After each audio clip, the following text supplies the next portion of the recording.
Meus amados irmãos, Glória a Deus, aleluia. nós estamos aqui nessa noite, mais um culto de doutrinação Vai, Senhor, meu querido.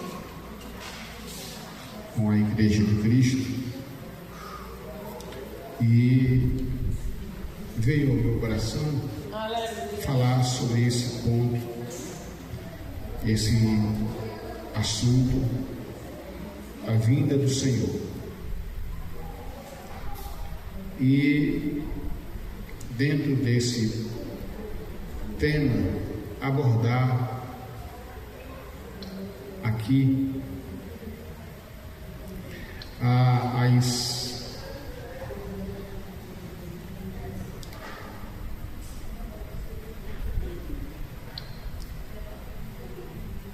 as coisas que estão neste processo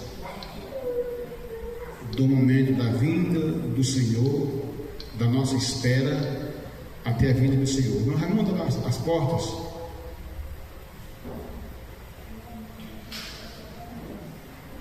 Bota aí, porque hoje é normal. Só assistência. Isso. Glória a Deus. Bom, irmãos, está claro aqui a palavra de Deus, quando ela diz assim para nós: amados, escrevo-vos esta segunda carta, em ambas as quais desperto com exortação o vosso ânimo sincero.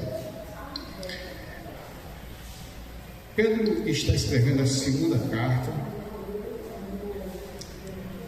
e ele está trazendo a memória dos crentes que ele pastoreava em Jerusalém,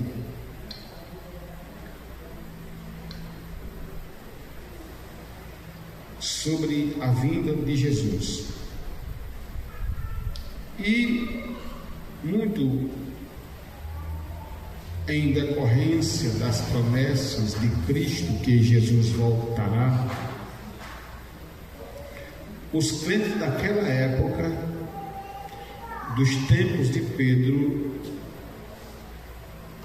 de João, de Tiago, já sentiram na pele um desalento, como que entendendo que Cristo não vinha. E por essa razão, percebendo o desânimo que havia no coração dos crentes, o apóstolo Pedro escreve essa palavra, dizendo: olha, eu estou escrevendo esta segunda carta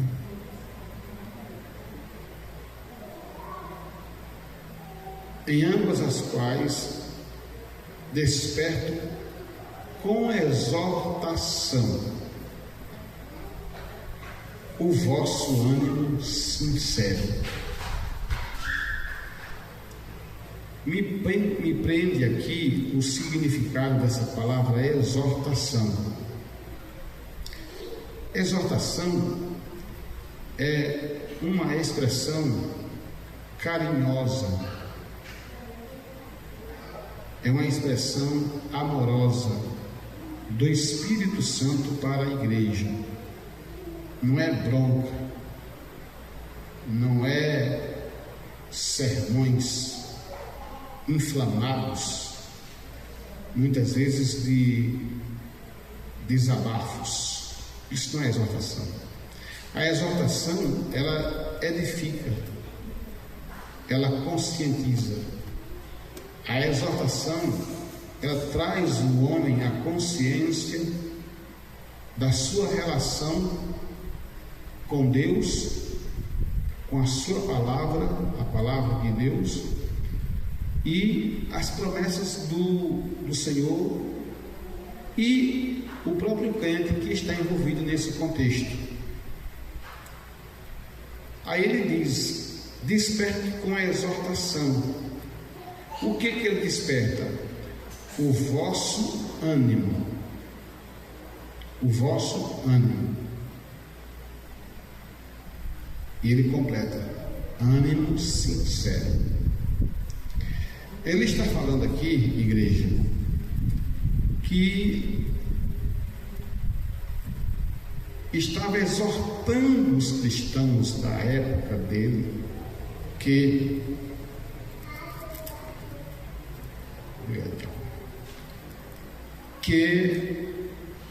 não se esquecessem, não se desanimassem, mas lembrassem da vinda de Jesus. Irmãos, a vinda de Jesus é algo que deve estar impregnado em nossa mente, em nosso coração. A vinda de Jesus não pode ser esquecida pela igreja de Cristo. A vinda de Jesus não pode ser esquecida, não pode ser colocada de lado.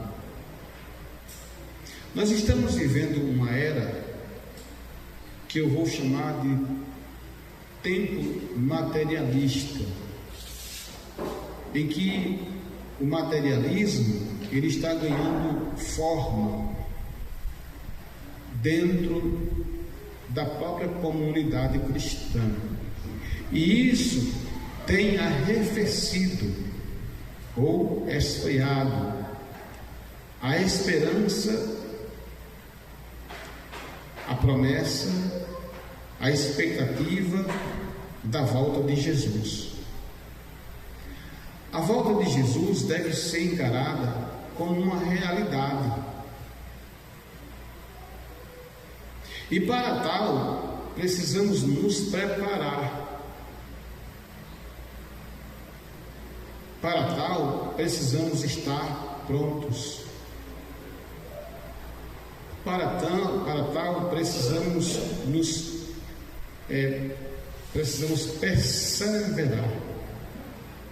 perseverar na doutrina, perseverar no partir do pão, na oração, perseverar na obediência, perseverar na unidade, perseverar na união, perseverar na santificação, na santidade, porque Cristo virá. E o texto do versículo 10 diz que ele virá como ladrão. É coisa para discutir depois. Então, diante dessa exposição, nós entendemos uma coisa, igreja: que nós devemos ter ânimo. Por que ânimo?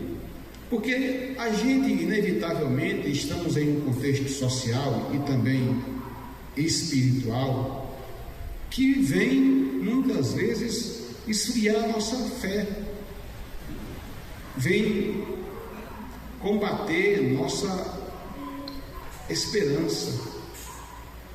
Mas o crente não pode se desanimar. Todos nós estamos enfrentando alguma luta, alguma dificuldade, ou na família, ou no âmbito financeiro, ou no âmbito do próprio viver, ou até mesmo ações espirituais. Nós estamos vivendo um tempo difícil, e está escrito: é já a última hora. Filhinhos, é já a última hora. Então, cabe a nós ter esse ânimo. Ah, pastor, mas eu estou isso, eu estou aquilo, eu estou aquilo outro. Mas a palavra de Deus está dizendo para nós que nós devemos ter ânimo. Nós temos que ter ânimo. Está difícil, tem que ter ânimo. Quando nós abrimos a palavra de Deus em João capítulo 16, versículo 33, ali tem uma parte que diz assim: no mundo,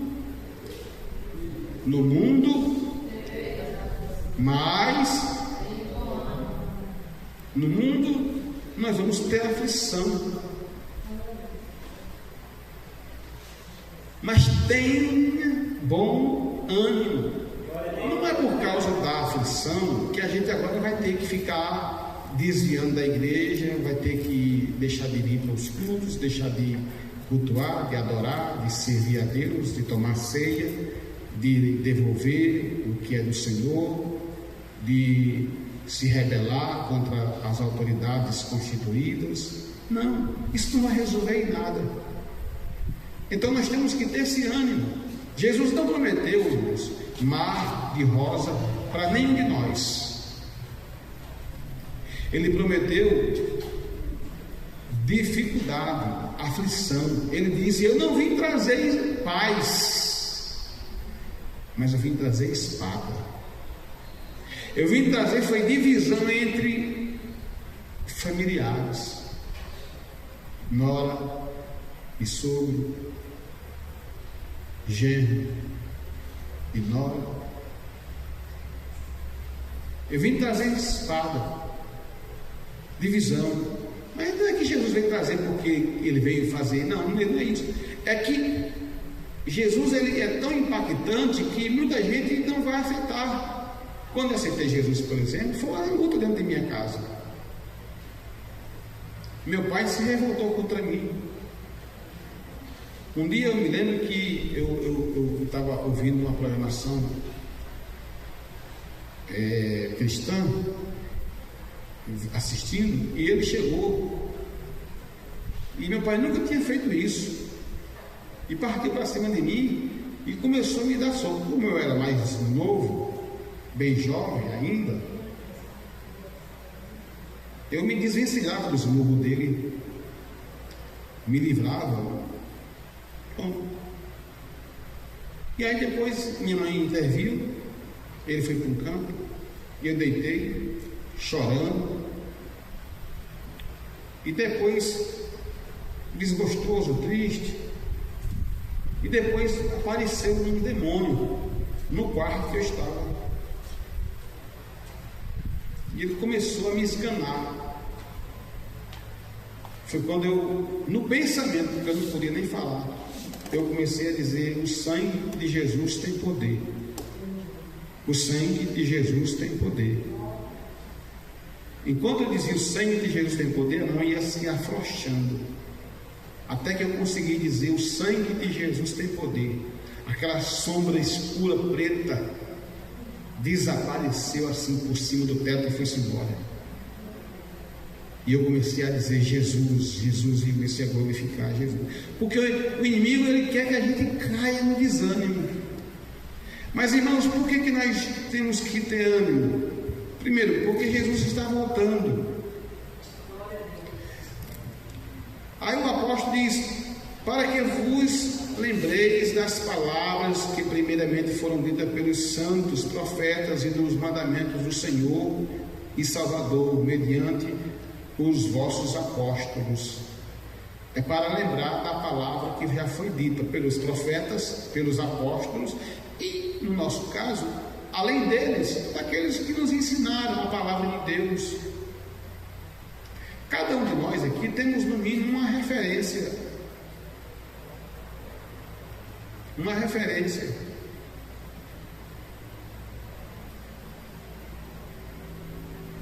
Eu tenho alguns, pastor Manuel Marques, e fora o pastor Manuel Marques, eu posso lembrar aqui o irmão Valdemar Cinto, presbítero, que morreu como pastor, e o saudoso João Francisco de Almeida. Que homem foi o irmão João Francisco de Almeida, um crente. Eu nunca vi um crente mais crente do que o irmão João Francisco.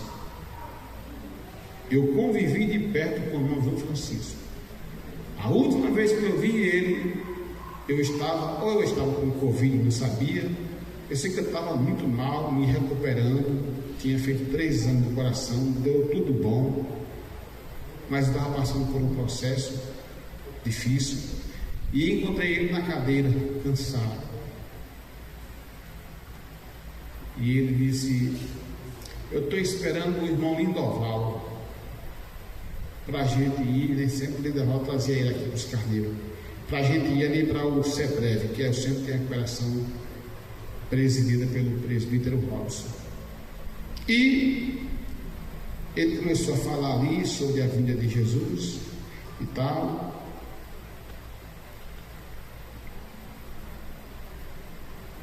E comentou sobre homens que passaram por Juazeiro e citou com muita ênfase o pastor em memória Odilon Barbosa, que era um homem que tinha tanta intimidade com Deus que ele disse que ouvia na igreja Rick Rocha.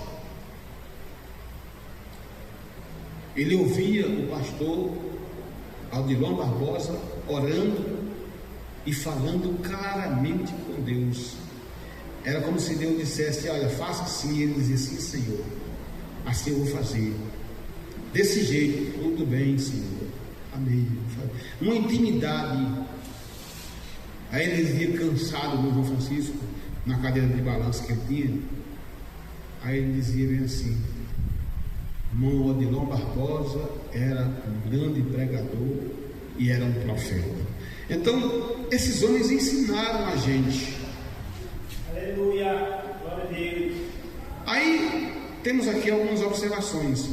Sabendo primeiro isto, ou seja, nesse processo da vinda de Jesus, vão aparecer nos últimos dias escarnecedores, andando segundo as suas próprias concupiscências. O que é escarnecedor? Ele aparece no Salmo 1, verso 1. O verso 1 do Salmo 1 diz: bem-aventurado é o varão que não anda segundo o conselho dos ímpios, não se detém no caminho dos pecadores, e nem se assenta na roda dos escarnecedores. O escarnecedor é aquele que escarnece, que zomba, que tira, na nossa linguagem, tira onda, faz chacota da nossa fé. Jesus não é volta não. Essa conversa, você está sendo besta.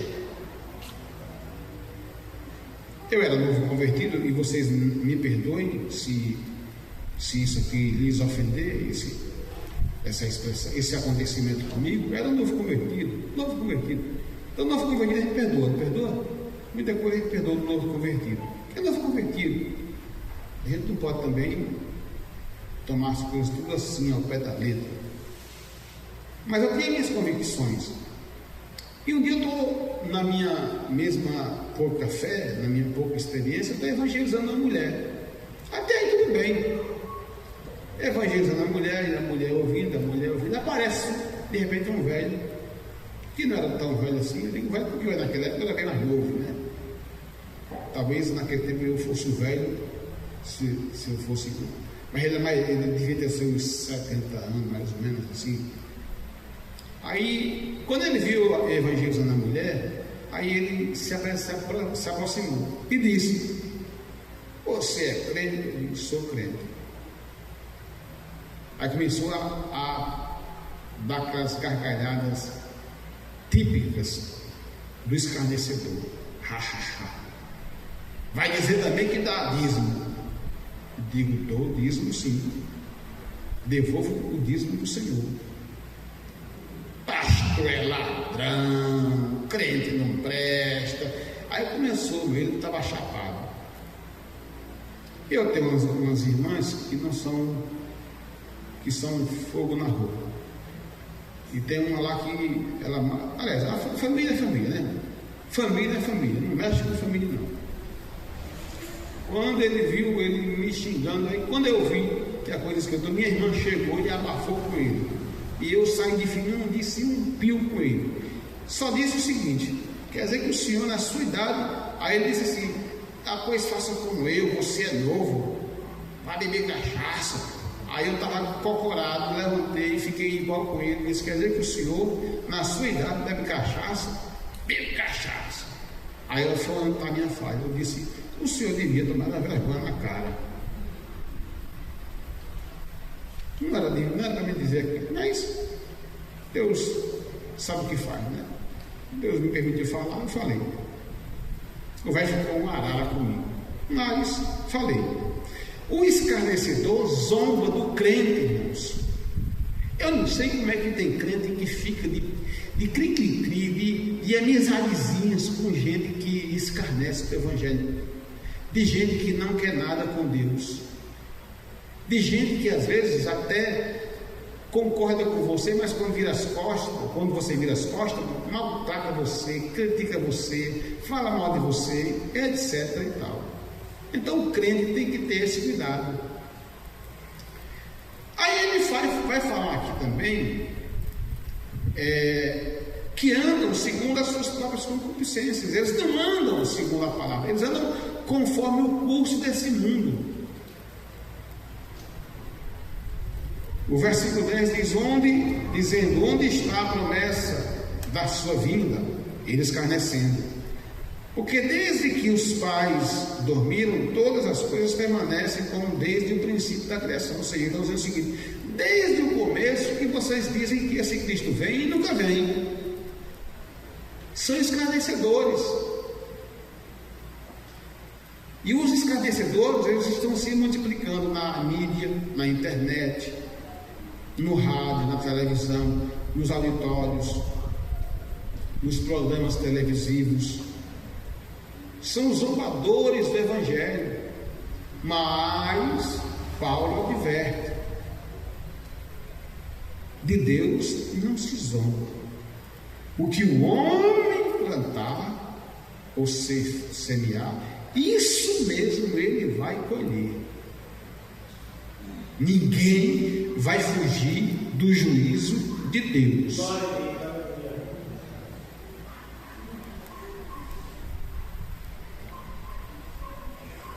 Aí ele continua dizendo aqui: eles voluntariamente ignoram isto, que pela palavra de Deus, já desde a antiguidade, existiram os céus e a terra, que foi tirada da água, e no meio da água subsiste. Eles ignoram, eles não creem que Deus criou os céus e a terra.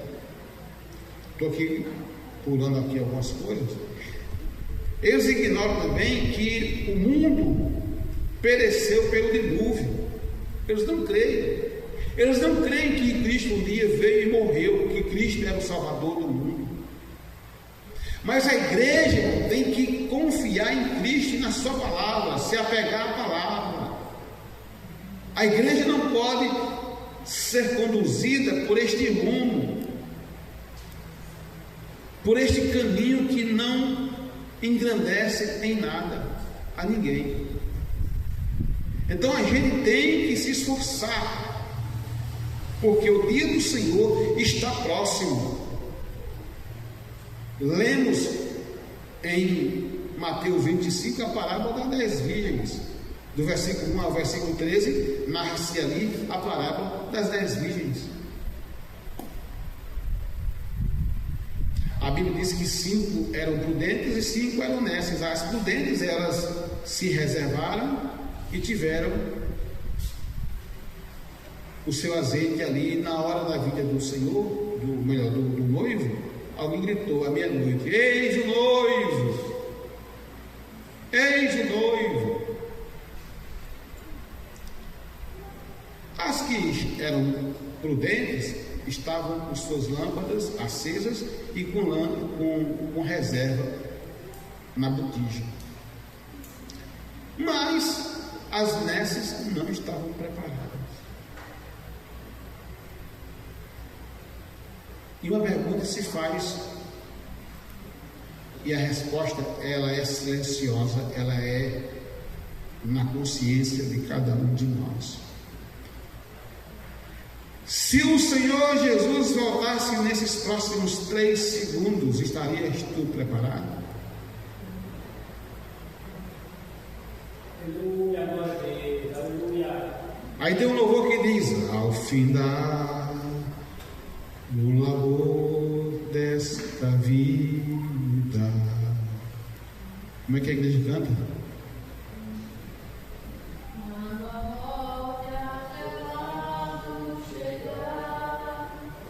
Que destino há de ter a tua alma? Qual será o teu futuro, o teu lar? Meu amigo, hoje tu tens escolha, vida ou morte não vai aceitar. Amanhã pode ser muito tarde, hoje Cristo te quer despertar. Então amanhã pode ser muito tarde, irmãos, porque a Bíblia diz que a vinda de Cristo será tão rápida que é como no momento. A Bíblia diz que é no momento, no abrir e fechar de olhos. Ou seja, será tão rápido que não vai dar tempo pedir perdão, não vai dar tempo reconciliar, não vai dar tempo pedir a exclusão, pedir a disciplina, pedir o conserto, não vai dar tempo não. Porque vai ser muito rápido. Arrebatamento significa rápido. Fiz um dia aqui uma ilustração. Peguei até o diácono Rubem como referência. Ele segurava um lápis e eu tomava de supetão. A igreja vai ser tomada num rápido. Tchum! Quando pensa que não tem mais ninguém crente na terra. Vão ficar os desviados, vão ficar os mancos que eu digo, aqueles que eram crente de meia boca. Então nós temos que entendermos que esse dia está se aproximando e que nós vamos fazer parte da primeira ressurreição. A Bíblia diz: bem-aventurado aquele que tem parte na primeira ressurreição. Ou seja, que vão participar do arrebatamento, seja em vida, que vai ser transformado, ou que morreu e que está esperando Cristo voltar, está no paraíso e estará esperando Cristo voltar. Então, tudo isso, irmãos, vai acontecer. Será num piscar de olho, rápido, que não vai dar tempo para nada. Então, o tempo aceitável é hoje, não é amanhã, não é depois. Depois eu faço um conselho, depois eu, quando eu estiver mais velho. Irmão, todo mundo aqui um dia já foi no cemitério. Todo mundo aqui um dia já foi no cemitério. Ou por um parente, ou por um irmão, ou por um amigo, ou por alguém conhecido, já foi. E quando você vê na lápide lá, está lá. Gente que morreu no mesmo ano que nasceu. Gente que morreu com 90 anos, com 100 anos, com 100 e poucos anos. Outros que morreram com 10 anos. Outros que morreram ainda na puberdade, na adolescência, na meia idade, com 20, com 30, 40, 50, 60, 70, 80. Então, feliz é quem morre na esperança da vinda de Jesus. Porque a segunda ressurreição, aí será depois da tribulação, quando o anticristo vir e impetrar e impor o seu governo ditatorial. Mas vai ter salvação na tribulação? Vai. Mas pelo próprio sangue.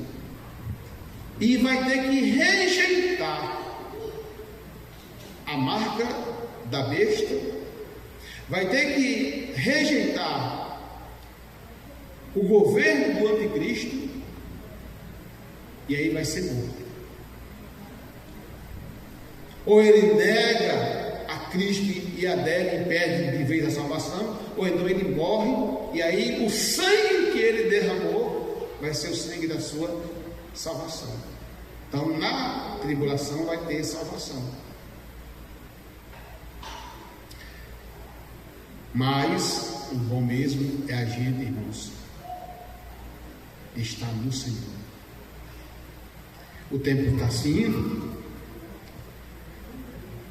Mas, amados, não ignoreis uma coisa, que um dia para o Senhor é como 1000 anos, e 1000 anos como um dia. Aí o versículo 9, e nós vamos encerrando: o Senhor não retarda a sua promessa, ainda que alguns a tenham por tardia. Promessa de Deus, irmão, não é coisa para a gente se preocupar, porque vai se cumprir.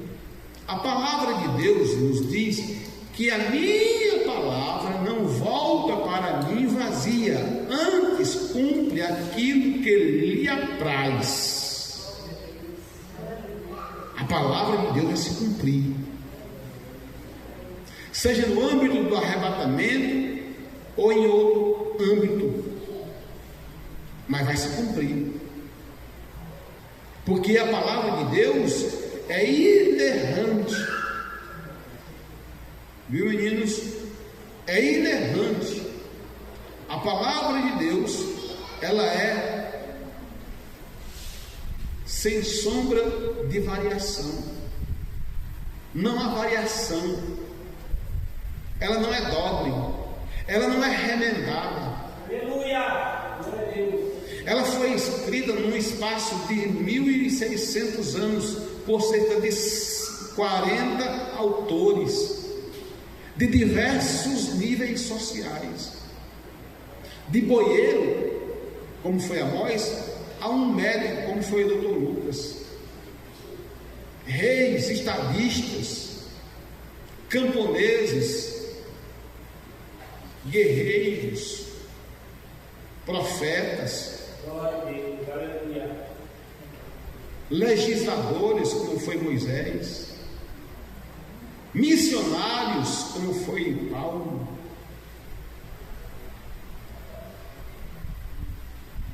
E nesse espaço de 1600 anos, a Bíblia foi confirmada, foi concluída.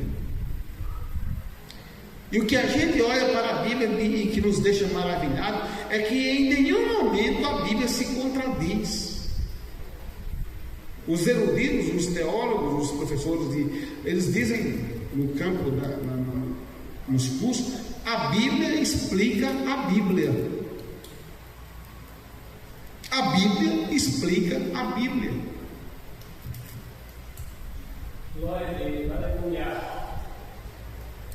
Ele não retarda a sua promessa, ainda que alguns a tenham por tardia. Mas é longânimo. Que é longânimo, é paciente para convosco, não querendo que alguns se percam. Irmãos, Deus não tem prazer na morte, na perdição de ninguém. É por isso que Ele é longânimo. É por isso que Ele é longânimo. Ele vai dando chance, vai dando oportunidade para a pessoa se converter. Não se convencer, se converter. Vai dando chance, vai dando oportunidade, antes que Deus pese a mão, se a pessoa não se arrepender, claro. Aí o texto conclui dizendo o seguinte, o versículo 9: senão que todos venham arrepender-se. Eu vou terminar no versículo 10, que diz: mas o dia do Senhor virá como um ladrão de noite. Irmãos, quem é que espera um ladrão roubar? Ladrão, ele é estrategista. Ladrão é um bicho terrível, ele tem a mente do diabo.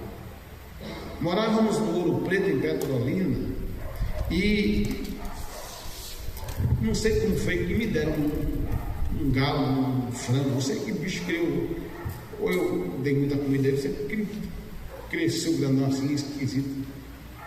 E ele dormia em cima do banheiro baixinho, e tinha um muro, e esse muro ficava virado para o terreno baldio.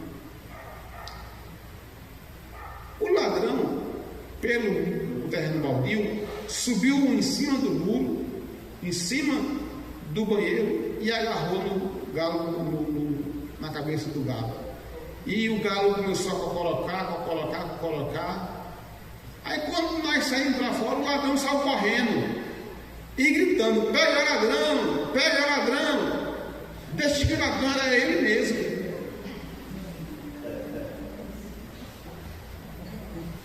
Então, ladrão não avisa quando vem, irmãos. Ele vem muito sutilmente. Ele vem muito sutilmente.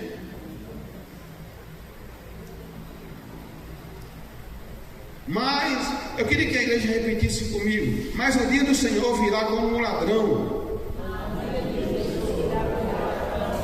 De noite. De noite. Por que de noite? Jesus aqui, o Espírito Santo está inspirando Pedro para dizer o seguinte: olha, Jesus virá como um ladrão e de noite, quando ninguém espera, quando está todo mundo cansado, descansando, repousando. Vocês observaram que Jesus, na parábola, diz assim: eis à meia-noite um grito se ouviu, eis o noivo. À meia-noite. À meia-noite. Por que à meia-noite? À meia-noite porque é o momento que ninguém espera. Jesus virá, irmãos, quando o mundo estiver festejando uma Copa do Mundo, penso eu. Quando o mundo estiver envolvido em um grande evento mundial, desapercebidos.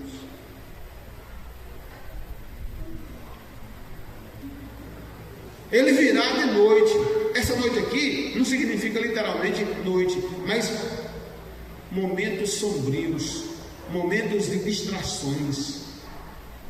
Mas o crente, ele deve fazer como disse Jesus: vigiai e orai e olhai. Olhai, orai e vigiai. Está atento, alerta, vigilante.